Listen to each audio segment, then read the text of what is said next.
کی نماز کے مطابق ہوتی ہے، اس وقت کے مطابق ہوتی ہے، تو میں آپ کے پیچھے نماز پڑھ لیتا ہوں، اور جب آپ اس وقت سے ہٹ جاتے ہیں تو میں پہلے نماز پڑھ لیتا ہوں، چلا جاتا ہوں، مخالفت آپ کی نہیں کرتا ہوں، کیونکہ امیر کی مخالفت کرنا ہمیں زیب نہیں دیتا۔ میرے پیارے ساتھیوں، ذرا تصور کریں، ہم اور آپ، کیا ہم اور آپ یہ بہانہ کر سکتے ہیں قیامت کے دن یہ کوئی عذر ہے؟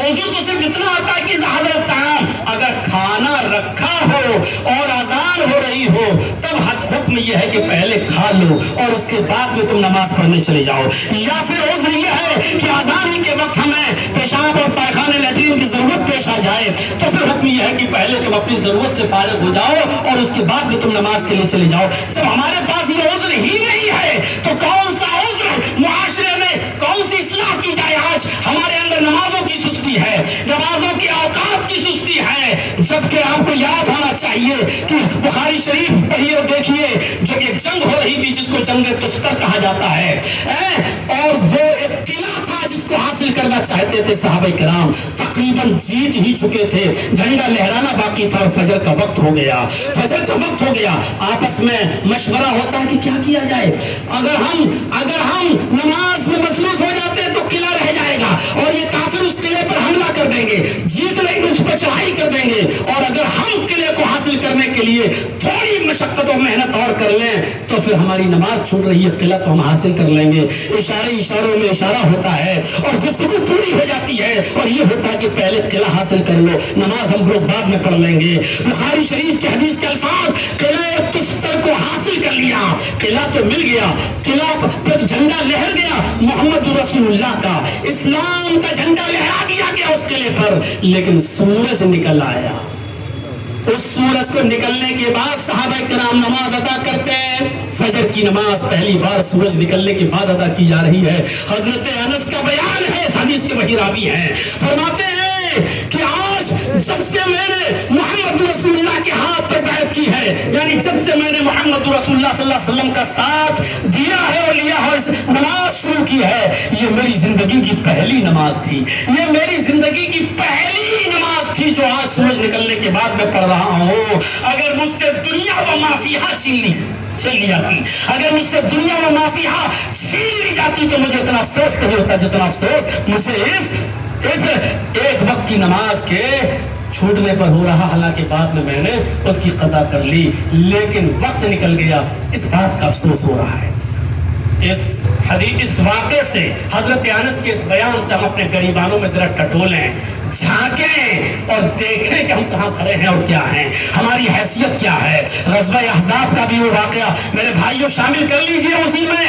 غزوہ احزاب، وہ غزوہ احزاب جو عیسائیوں سے جنگ کرتے کرتے، میرے بھائیوں اللہ کے نبی صلی اللہ علیہ وسلم کی پوری زندگی پر یہ سیرت کا مطالعہ کرنے والوں کو بہت اچھی طریقے سے معلوم ہوگا کہ نبی اکرم نے کبھی کسی قوم کو بد دعا نہیں دی، نبی اکرم نے کبھی کسی قوم کو بد دعا نہیں دی، یہاں تک کہ طائف میں پتھر کھائے، ہوش آیا، فرشتے کھڑے، آئے محمد صلی اللہ علیہ وسلم اگر آپ کہیں تو ہم ان طائف والوں کو دو پہاڑیوں کے بیچ میں لا کر مسل دو۔ آپ نے کہا نہیں، کہا خیر کی امید رکھو، فرمایا ان سے خیر کی امید کیا رکھیں گے، فرمایا یہ ایمان نہیں لائیں گے تو کیا ہوا، ان کی آنے والی نسل محمد رسول اللہ پر ایمان لائیں گی، ان کی آنے والی اولاد محمد رسول اللہ پر ایمان لائیں گی۔ نظریں آسمان کی طرف اٹھائیں اور دعا کیے، اللہم اہد قومی فانہم لا یعلمون، اللہ میری قوم کو ہدایت دے، یہ بیچاری جانتی نہیں ہے کہ میں تیرا رسول ہوں، تیرا نبی ہوں۔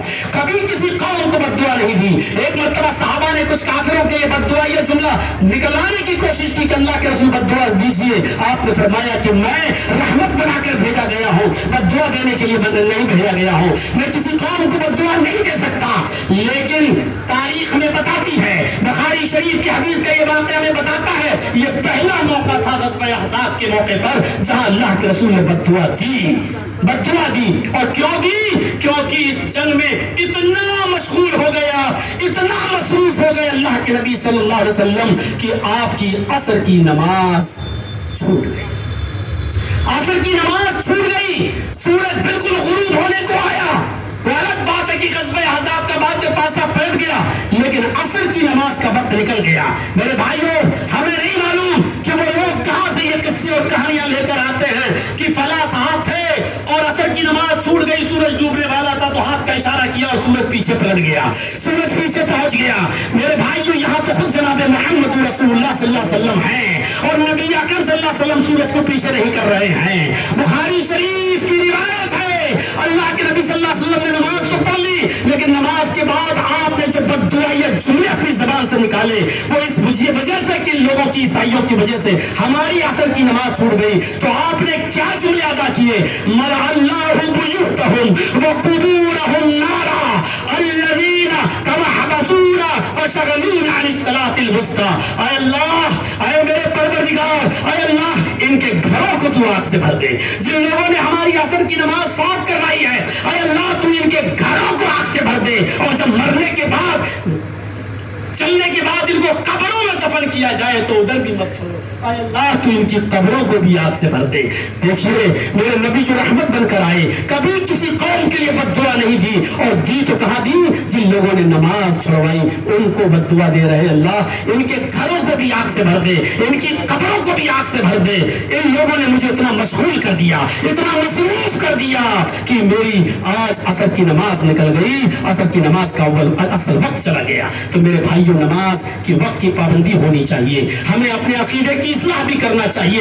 ہمارے اپنے چھوٹے چھوٹے بچے اگر بد عقیدی کا شکار ہو تو ایک بات کی ذمہ داری ہے کہ اپنے ان چھوٹے ابھی سے ہی اگر آپ تیاری نہیں کریں گے. اللہ کے رسول صلی اللہ علیہ وسلم جب مدینہ پہنچے اور جس اونٹنی پر سوار تھے اور مدینے کی عورتیں چھتوں پہ چڑھ کے یہ منظر دیکھ رہی تھی, اور چھوٹی چھوٹی 5-5, 6-6 سال کی بچیاں جو گیت گا رہی تھی دف بجاتے ہوئے, اس میں یہ جملے کہہ رہی تھی, طلع البدر علینا من ثنیات الوداع وجب الشکر علینا ما دا للہ دائی. آج تو 14ویں رات کا چاند فاران کی چوٹیوں سے نمودار ہوا ہے, آج تو فاران کی چوٹیوں سے چمکا ہے. اللہ کا ہم جتنا شکر ادا کریں وہ کم ہے. یہ حضرت محمد رسول اللہ کی شان میں وہ چھوٹی چھوٹی بچیاں گیت گا رہی تھیں, لیکن ان چھوٹی چھوٹی بچیوں نے ایک جملہ اور کہہ دیا, ایک جملہ اور کہہ دیا, فینا نبی یعلم ما فی غد. آج ہمارے پاس ایک ایسے رسول تشریف لائے ہیں جو کل کی بات جانتے ہیں, ایک ایسے نبی آ گئے ہیں جو کل کی بات جانتے ہیں. اسی وقت آپ اپنی اونٹنی سے اترتے ہیں اور ان چھوٹی چھوٹی بچیوں کے پاس جاتے ہو, کہتے دعی ہذہ الکلمات, اے بچیوں ان کلمات کو چھوڑ دو, یہ جملے مت بولو جو پہلے تم پڑھ رہی تھی وہی پڑھو, اس لیے کہ اللہ کی قسم مجھے نہیں معلوم کہ کل میرے اور تمہارے ساتھ کیا ہوگا.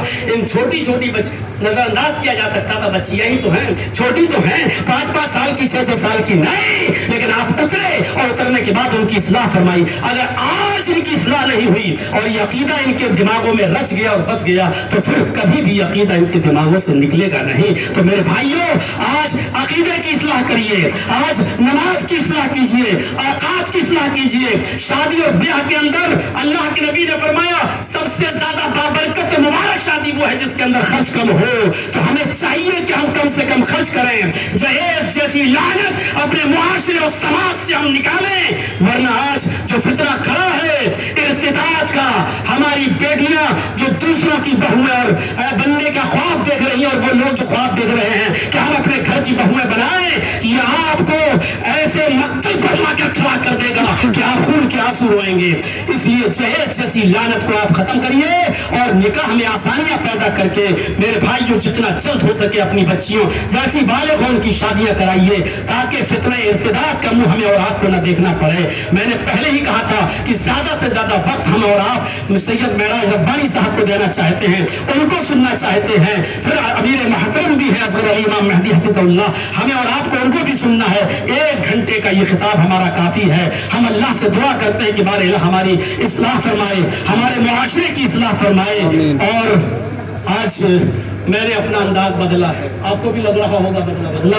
کوشش کیجیے کہ ہم بدلتے ہیں, کیونکہ اب بہت سے نقال بھی پیدا ہو چکے ہیں, تو ہم سوچتے ہیں کہ اب تھوڑی سی اسٹائل بدل دی جائے. چلیے اللہ تبارک و تعالیٰ سے دعا کیجیے کہ اللہ تعالیٰ ہم تمام لوگوں کی اصلاح فرمائے, معاشرے کی اصلاح فرمائے. اللہ تعالیٰ ہم سب کو جب تک زندہ رکھے, اسلام پہ زندہ رکھے, اور جب ہمارا خاتمہ ہو تو ایمان پر ہمارا خاتمہ فرمائے. وما علینا الا البلاغ المبین وآخر دعوانا ان الحمد للہ رب العالمین. السلام علیکم ورحمۃ اللہ وبرکاتہ.